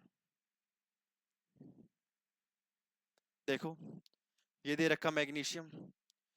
क्या इस टेबल में मैग्नीशियम दे रखा है? क्या हमें मैग्नीशियम की वैल्यू दे रखी है?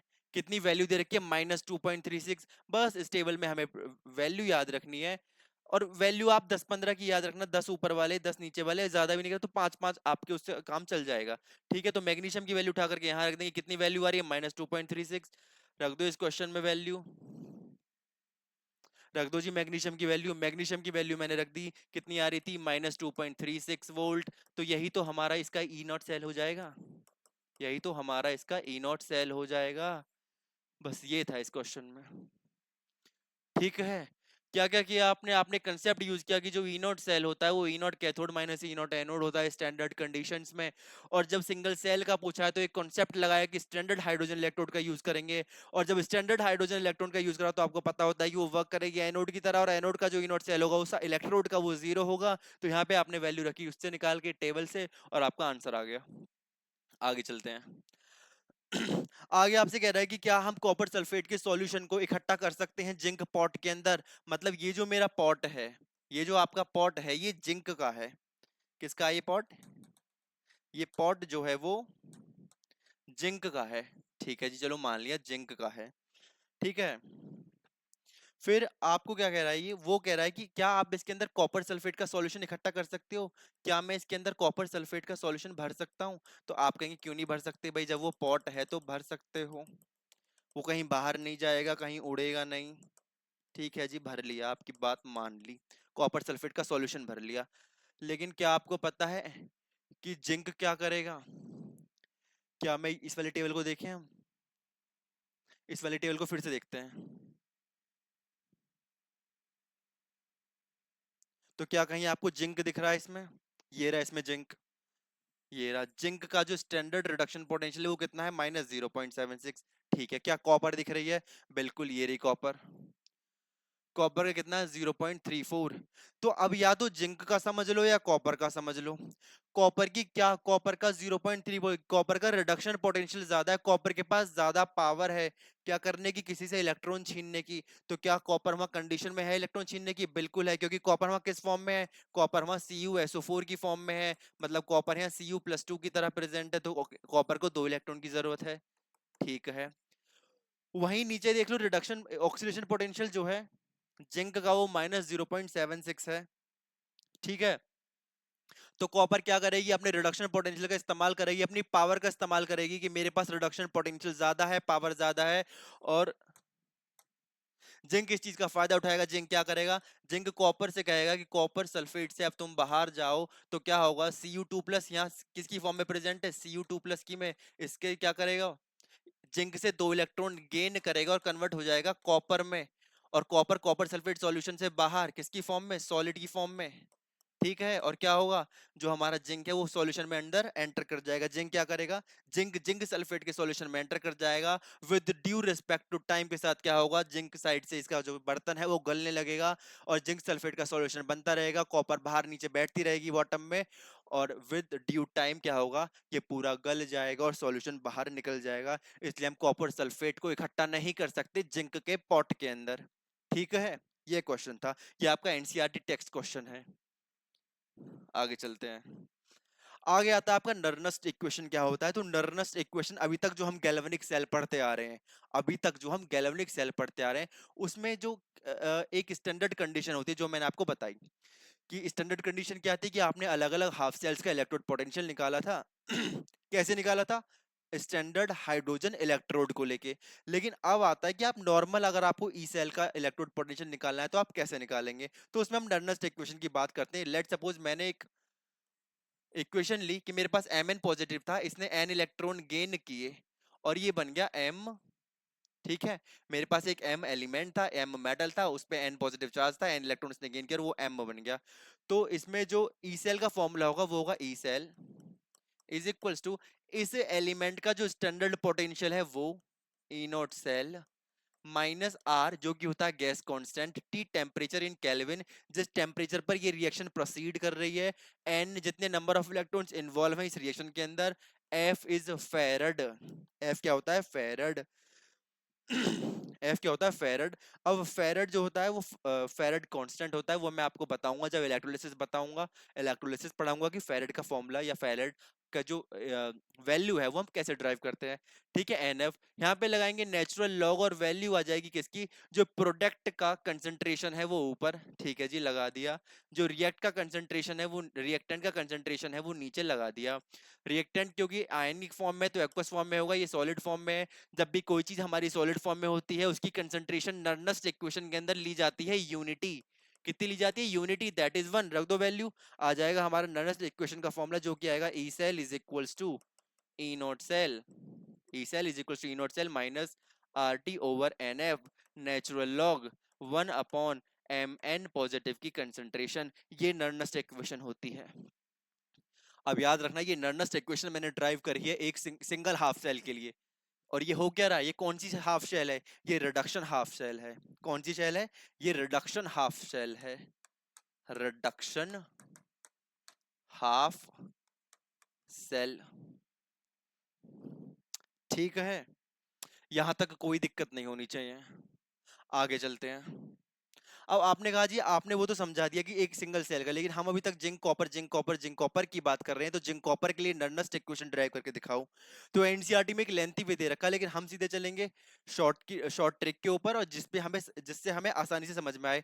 तो आपने क्या केमिकल इक्विलिब्रियम में पढ़ा था कि इक्विलिब्रियम कांस्टेंट कैसे निकालते हैं? बिल्कुल पढ़ा था। इक्विलिब्रियम कांस्टेंट निकालने का फॉर्मूला होता है कि आपको प्रोडक्ट की कंसंट्रेशन ऊपर लिखनी होती है। लिख दो दी Zn+2 की कंसंट्रेशन ऊपर आ गई, और कंसंट्रेशन किसकी ऊपर आ गई? कॉपर की आ गई, लिख दीजिए।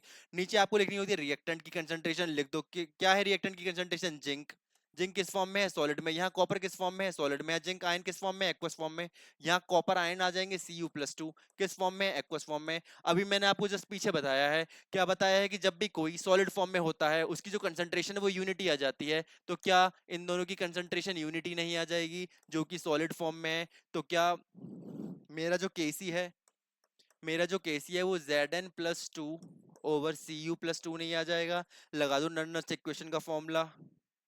तो नर्नस्ट इक्वेशन हो जाएगी E cell is equals to E not cell minus R T, जिसमें आर है गैस कांस्टेंट, टी है टेम्परेचर, जिस टेम्परेचर पर ये रिएक्शन हो रही है, अपॉन एन जितने नंबर ऑफ इलेक्ट्रॉन्स इन्वॉल्व हैं। इस रिएक्शन में कितने इलेक्ट्रॉन्स इन्वॉल्व हैं? 2 इलेक्ट्रॉन्स इन्वॉल्व हैं। ठीक है, आगे चलते हैं। ठीक है, वो एन हो गया, एफ होता है फराडे कांस्टेंट, ये हो जाएगा नेचुरल लॉग। क्या आएगा? ऊपर आएगा Zn+2, और नीचे क्या आएगा? नीचे आएगा Cu+2 की कंसंट्रेशन। यही तो होती है हमारी नर्नस्ट इक्वेशन, यही तो है हमारी नर्नस्ट इक्वेशन। ठीक है, मैं आपको एक बार बता देता हूं कि इसमें कौन सी चीज क्या डिनोट कर रही है। वेट। ठीक है, मैं आपको बता देता हूं। तो आर क्या है? आर है हमारा गैस कांस्टेंट। क्या है? गैस कांस्टेंट, जिसकी वैल्यू कितनी होती है? वैल्यू होती है 8.314 जूल पर मोल पर केल्विन। ठीक है, टेम्परेचर क्या है? टेम्परेचर है केल्विन में, जिस भी टेम्परेचर पर रिएक्शन प्रोसीड कर रही होगी। ठीक है, एन क्या है? Number of electrons, number of electrons involved in the redox couple. Redox couple के अंदर कितने नंबर ऑफ इलेक्ट्रॉन इन्वॉल्व है, वो हमारा एन है। एफ मेरा क्या है? एफ मेरा फराडे कांस्टेंट है। फराडे कांस्टेंट है जिसकी वैल्यू कितनी होती है? जिसकी वैल्यू होती है 96500 कूलम। अब आप कहेंगे ये वैल्यू कैसे आई? तो जब हम इलेक्ट्रोलिसिस पढ़ते हैं उसमें इसका कंसेप्ट पढ़ते हैं, वो हम अभी क्लियर करेंगे अगले लेक्चर में।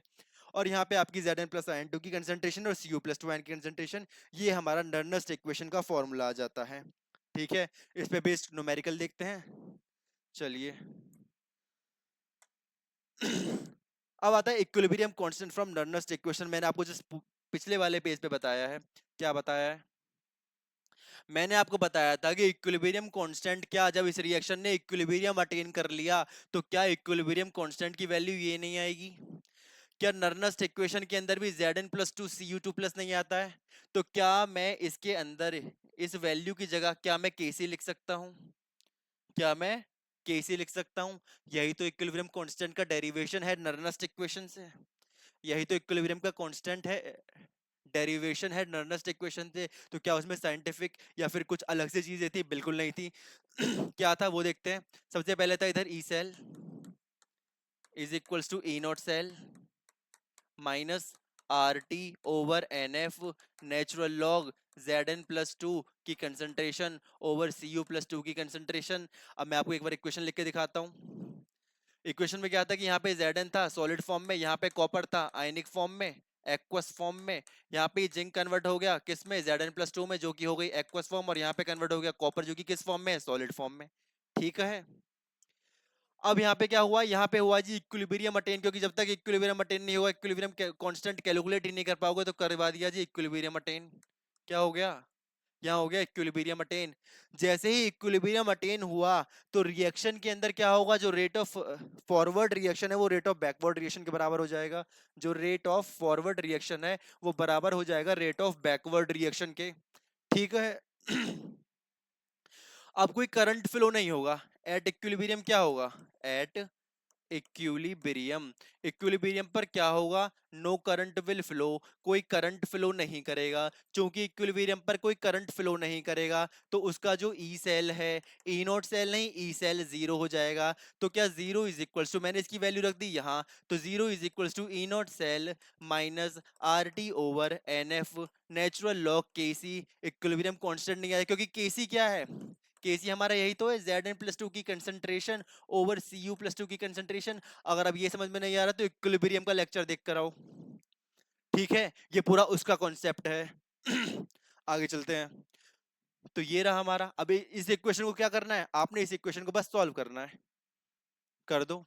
आप इस ई नॉट सेल को ले आए इधर, E not cell is equals to R T over N F natural log K C. तो क्या natural log K C is equals to E not cell n F over R T नहीं आ जाएगा? क्या यही डेरिवेशन नहीं होता है? यही तो डेरिवेशन होता है इक्विलिब्रियम कांस्टेंट का नर्नस्ट इक्वेशन से। क्या इसमें कोई बहुत ज्यादा रॉकेट साइंस थी? क्या इसमें अलग से फैक्ट्स लगाए गए हैं? क्या इसमें बाकी सारी चीजें यूज नहीं करेंगे जो अब तक हम पढ़ते हुए आए हैं? ठीक है, तो आपको जो फॉर्मूले के रिजल्ट से उन्हें रटने की जरूरत नहीं है, सिर्फ आपको कॉन्सेप्ट पकड़ने के बाद आप कुछ भी डेरिवेशन कर सकते हैं। अब पता चला कि आप गए एग्जाम के अंदर ये रट के, लेकिन एग्जामिनर ने क्या किया? एग्जामिनर ने एमसीक्यू में आपको ये वाला ऑप्शन ही नहीं दिया, आपको ये ऑप्शन दे दिया। ठीक है, तो उस कंडीशन में क्या होगा कि अगर आपने कॉन्सेप्ट क्लियर नहीं है, डेरिवेशन नहीं समझे हैं, आए कैसे हैं, ठीक है, आपको कॉन्सेप्ट, आपको टॉपिक की गहराई नहीं पता है, तो आप सॉल्व नहीं कर पाएंगे।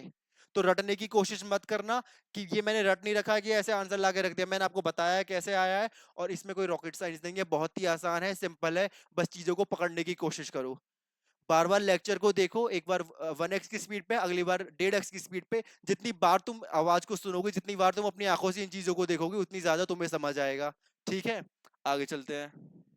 अब इस पे बेस्ड क्वेश्चन है, जो अभी हमने इक्विलिब्रियम कांस्टेंट का डेरिवेशन किया है नर्नस्ट इक्वेशन से। देखते हैं क्वेश्चन क्या कह रहा है। क्वेश्चन कह रहा है calculate the equilibrium constant. Definitely हमसे वो इक्विलिब्रियम कांस्टेंट कैलकुलेट करवा रहा है, जिसमें हमने फॉर्मूला पढ़ा लॉग के सी जो होता है। एक्चुअली हमने पढ़ा था नेचुरल लॉग के सी। नेचुरल लॉग के सी क्या था, देखते हैं पीछे से। तो नेचुरल लॉग केसी जो था वो था E not cell n F E not cell. क्या था? वो था n F E not cell over R T. यही तो फॉर्मूला है। देखो हमें क्या क्या दे रखा है, देखो क्वेश्चन में। क्या हमें ई नॉट सेल दे रखा है? बिल्कुल दे रखा है। ये दे रखा कितना है? 0.46 वोल्ट। तो ई नॉट सेल मेरे को कितना दे रखा है? तो ई नॉट सेल मेरे को कितना दे रखा है? 0.46 वोल्ट। ठीक है जी। क्या मेरे को नंबर ऑफ इलेक्ट्रॉन्स दे रखे हैं? तो वो क्वेश्चन में तुम्हें अलग से बताएगा नहीं कि इतने नंबर ऑफ इलेक्ट्रॉन चाहिए, तुम्हें देखने हैं कि कितने रेडॉक्स कपल में इन्वॉल्व हैं। तो रिएक्शन रिएक्शन क्या हो रही है? रिएक्शन ये हो रही है कि इनिशियली मेरा कॉपर प्रेजेंट था सॉलिड फॉर्म में, और मेरे दो Ag प्लस के आयंस थे। इन्होंने क्या किया? इन्होंने कॉपर के दो इलेक्ट्रॉन ले लिए, खुद तो कन्वर्ट हो गए सॉलिड में, और बना दिया Cu2 प्लस आयन। तो तुम कहोगे जी हाँ तो एक इलेक्ट्रॉन इन्वॉल्व है, नहीं, यहाँ दो इलेक्ट्रॉन है। स्टोइचियोमेट्रिक कोफिशिएंट देखो तो कितना आया? एन। एन की वैल्यू आ गई हमारी यहाँ पे 2। अभी मैंने आपको बताया था कि फराडे लॉ कांस्टेंट जो होता है उसकी वैल्यू 96500 कूलाम्ब होती है। ये चार्ज की वैल्यू होती है। क्या आपको आर पता है? आर क्या होता है? आर गैस कांस्टेंट होता है। आर क्या है? आर आपका गैस कांस्टेंट है, जिसकी वैल्यू फिक्स्ड है। कितनी होती है? 8.314 जूल पर मोल पर केल्विन। क्या आपको टेम्परेचर पता है? टेम्परेचर केल्विन में। टेम्परेचर जब आपको नहीं दे रखा है तो आप 298 केल्विन मानते हैं। रखो सारी वैल्यू, आंसर आ जाएगा। आपको दे रखा है एंटी लॉग में, नेचुरल लॉगरिथम को आप कन्वर्ट करेंगे लॉग में, और लॉग को हटाने के लिए आप लगाएंगे एंटी लॉग। अगर आपको लॉग और एंटी लॉग में दिक्कत है तो आप कमेंट करके बताइएगा, मैं उसका अलग से लेक्चर बना दूंगा। ठीक है, आगे चलते हैं। अब आता है electrochemical cell and gives free energy. Gives free energy और इलेक्ट्रोकेमिकल सेल। तो अभी तक इतना समझ में आया कि सेल ने वर्क कैसे किया, क्वालिटेटिव चीज समझ में आई कि भैया रिडक्शन हुआ, ऑक्सीडेशन हुआ, इलेक्ट्रॉन का फ्लो हुआ, करंट ने फ्लो किया। अब बिजली बना तो ली, लेकिन उसका वर्क कैसे करें, एनर्जी कैसे बनाए, तो जिस फॉर्म में हम उसे यूज करते हैं उसे हम कहते हैं गिव्स फ्री एनर्जी। क्या कहते हैं? Gives free energy. इसका सीधा फॉर्मूला आपकी एनसीईआरटी में गिवन है। क्या फॉर्मूला है? फॉर्मूला है कि जी डेल्टा जी, जिसे हम कहते हैं गिव्स फ्री एनर्जी। क्या कहते हैं? Gives free energy. क्या जी, गिब्स फ्री एनर्जी का जो फॉर्मूला है ना, वो होता है delta G is equals to minus N F E not cell, minus N F E not cell. ठीक है। तो अब हम बार बार पढ़ रहे थे कि डेल्टा जी नेगेटिव होना चाहिए, डेल्टा जी नेगेटिव होना चाहिए। वो इसलिए होना चाहिए क्योंकि यहाँ पे क्या आ रहा है, यहाँ पे नेगेटिव आ रहा है। अब ई नोट सेल, मान लो ई नोट सेल अगर किसी चीज का पॉजिटिव है, पॉजिटिव है, तभी तो वो रिएक्शन स्पॉन्टेनियस होगी, तभी तो वो रिएक्शन होगी जब पोटेंशियल डिफरेंस बनेगा। अगर ए नॉट सेल नेगेटिव है, अगर जब पोटेंशियल डिफरेंस ही नेगेटिव जा रहा है, तो वो रिएक्शन कैसी होगी, नॉन स्पॉन्टेनियस वो होगी ही नहीं। तो ई नॉट सेल हमेशा पॉजिटिव होना चाहिए, क्योंकि ई नॉट सेल जब हमेशा पॉजिटिव होगा तभी तो हमारा डेल्टा जी नेगेटिव आएगा, और डेल्टा जी जब नेगेटिव आएगा तभी तो वो सारी रिएक्शंस कैसी होती हैं, वो सारी रिएक्शंस स्पॉन्टेनियस होती हैं। ठीक है। तो डेल्टा जी नेगेटिव लेने के लिए आपका ई नोट सेल पॉजिटिव आना चाहिए, क्योंकि अगर ई नोट सेल नेगेटिव आए तो नेगेटिव नेगेटिव हो जाएगा, positive delta G, positive reaction हो जाएगी, नॉन स्पॉन्टेनियस। ये कॉन्सेप्ट था। ठीक है। अब मैंने अभी आपको फॉर्मूला बताया था कि हमारा जो नेचुरल लॉग केसी होता है, वो होता है क्या, वो होता है E naught cell n F over R T. क्या हमें ये वैल्यू कहीं दिख रही है, बिल्कुल दिख रही है, ये रही इस फॉर्मूले के अंदर, वैल्यू रख दो तो डेल्टा जी हो जाएगा, delta G is equals to L N K C R T. ठीक है। तो ये हमारी रिलेशन आती है गिव्स फ्री एनर्जी के अंदर और इक्विलिब्रियम कांस्टेंट के अंदर। ठीक है। ये हमारा रिलेशन आता है गिव्स फ्री एनर्जी के अंदर और इलेक्ट्रोड पोटेंशियल के अंदर। आगे चलते हैं। क्वेश्चन इस पे based standard gives free energy आपसे पूछी है। देखो क्वेश्चन को, मतलब आपको ना इसे, क्वेश्चन को अपने ऊपर हावी नहीं होने देना है, आपको क्वेश्चन के ऊपर हावी होना, बस आपको क्या करना है, आपको कॉन्सेप्ट क्लियर रखने हैं, फॉर्मूलाज याद रखने हैं, और देखना है कि क्वेश्चन पूछ क्या रहा है। तो इसने कहा था electrode potential for Daniell cell is 1.1 volt. तो क्या हमें डैनियल सेल का इलेक्ट्रोड पोटेंशियल दे रखा है, क्या हमें ए नॉट सेल दे रखा है, कितना दे रखा है, 1.1 वोल्ट। आपको पता है डैनियल सेल कौन सी थी, डैनियल सेल थी हमारी जब हम जो कंसंट्रेशन थे, वो क्या ले रहे थे, जब हम कंसंट्रेशन यूनिटी ले रहे थे। समझ में आता है। ठीक है। Calculate the standard gives free energy for the reaction. बिल्कुल आसान क्वेश्चन है। डेल्टा जी आपको पता है, डेल्टा जी आपका N F minus minus N F into E not cell होता है। आपको ई नेट पता है, एफ पता है, तो यहाँ पे एंड कितना है, आपको पता है रिएक्शन क्या हो रही है भैया। रिएक्शन, अब पूरा लेक्चर यही निकल गया रिएक्शन बताते हुए, मैं फिर एक बार आपको बता देता हूँ। Cu प्लस 2 इलेक्ट्रॉन, और इसने क्या किया, Zn ने 2 इलेक्ट्रॉन लूज किए, कॉपर ने 2 इलेक्ट्रॉन गेन किए, तो 2 इलेक्ट्रॉन का इन्वॉल्वमेंट है, तो -2 इंटू फराडे की वैल्यू मैंने आपको बताई थी 96500। आपको क्या दे रखा है, आपको ई नोट की वैल्यू दे रखी है 1.1। सॉल्व कर दो, मल्टीप्लीकेशन कर दो, आपका आंसर आ जाएगा। ठीक है। आगे चलते हैं, अगला क्वेश्चन देखते हैं। अगला क्वेश्चन क्या कह रहा है। अगला क्वेश्चन कह रहा है the cell in which the following reactions, ये रिएक्शन हमें दे रखी है, occurs has E not cell दे रखा है हमें, उसका temperature standard gives energy and the equilibrium constant. देखो कितना आसान है, आपको दे रखा है कि आपको गिव्स फ्री एनर्जी बतानी, तो डेल्टा जी आपको पता है कि minus N F E not cell होता है, कोई दिक्कत नहीं होनी चाहिए। क्या आपको नंबर ऑफ इलेक्ट्रॉन्स दिख रहे हैं, आप कहेंगे जी नहीं दिख रहे, पता ही नहीं चल रहा है। तो आपको क्या करना है कि आपको इक्वेशन, रेडॉक्स इक्वेशन तो कम से कम लिखनी आनी चाहिए। आपको दे रखा है 2Fe3+, दो फेरिक आयन के हमारे पास मॉलिक्यूल्स हैं, किसमें है, एक्वस फॉर्म में है, डेफिनेटली अगर वो आयन है तो। दो आयोडीन है, दो क्या है, 2I- है। ठीक है जी। अब हमें यहाँ से क्या मिल रहा है, हमें यहाँ से मिल रहा है 2Fe2, 2Fe2 पॉजिटिव, और क्या मिल रहा है, 1, ये क्या है, 2Fe2 पॉजिटिव, और सिर्फ I मिल रहा है। ठीक है। और ये हमें 2I मिलेंगे, तो ये यहाँ पे गलत हो गया, 2I आगे आएगा। क्या मिल रहा है, 2I मिल रहा है। तो यहाँ पे रिडॉक्स देख पा रहे हो, रिडॉक्स का मतलब पता है कि रिडक्शन और ऑक्सीडेशन होता है। तो यहाँ पे ऐसी कौन सी चीज है जिसका ऑक्सीडेशन हो रहा है, तो इसका ऑक्सीडेशन हो रहा है ना भाई। यहाँ पे -1 से कहाँ जा रहा है, 0 की तरफ। तो जब कोई माइनस से 0 की तरफ जा रहा है तो प्लस में जा रहा है ना, तो ऑक्सीडेशन ही तो हो रहा है आयोडीन का। ठीक है। और यहाँ पे क्या हुआ, यहाँ पे Fe3+ है, मतलब 3 to the 6 + 6, और यहाँ पे 2 to the 4 + 2, यानी कितने इलेक्ट्रॉन का इन्वॉल्वमेंट है, 2 इलेक्ट्रॉन यहाँ हो गए, 2 यहाँ हो गए। दो इन्होंने क्या करा, 2 इलेक्ट्रॉन इन्होंने गेन किए, इसने लूज किए, तो 2 इलेक्ट्रॉन का इन्वॉल्वमेंट है, तो यहाँ जाएगा -2 इंटू एफ हो जाएगा 965,000। इनोट सेल की वैल्यू, इनोट सेल की वैल्यू मेरे को दे रखी है कितनी, 0.236 वोल्ट। यहाँ से मेरा डेल्टा जी आ जाएगा। अब डेल्टा जी आपको पता है कितना होता है, -RT एल एन के सी, वहाँ पे डेल्टा जी की वैल्यू रखना, आर की टी की वैल्यू रखना, आपका एल एन के सी निकल आएगा। नेचुरल लॉगरिदम खोलेंगे तो वो लॉगरिदम हो जाएगा, एंटी लॉग, और एंटी लॉग खोलेंगे तो आपका आंसर आ जाएगा। ठीक है, आगे चलते हैं। सो थैंक यू, आज के लेक्चर के लिए इतने। मिलते हैं अगले लेक्चर में जिसमें हम पढ़ेंगे इलेक्ट्रोलिसिस और उस पे बेस्ड न्यूमेरिकल्स। तब तक आप इस चैप्टर को देखिए, और जहां पे आपको समझ नहीं आता आप मुझे वो स्पेसिफिक पॉइंट कमेंट में बता सकते हैं।